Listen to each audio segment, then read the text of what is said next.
திருச்செந்தூர் வந்திருக்கோம். முருகனோட இரண்டாவது படை வீடு.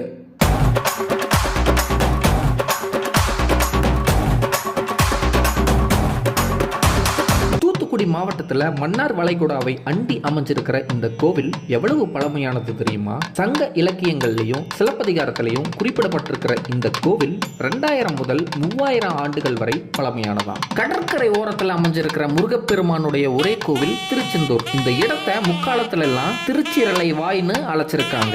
இங்க முருகப்பெருமான் சூரபத்மனை வென்று ஆட்கொண்டதால செயந்திநாதர்னு அழைக்கப்பட்டார். ஸ்தலமும் திருச்செந்திபுரம்னு அழைக்கப்பட்டது. செயந்தினா ஜெயம், ஜெயம்னா வெற்றி. பின்னால செயந்திநாதர்னு அழைக்கப்பட்டவர் செந்தில்நாதரா மறுவிட்டாரு. திருச்செந்திபுரம்னு அழைக்கப்பட்ட ஸ்தலமும் திருச்செந்தூர் ஆயிருச்சு.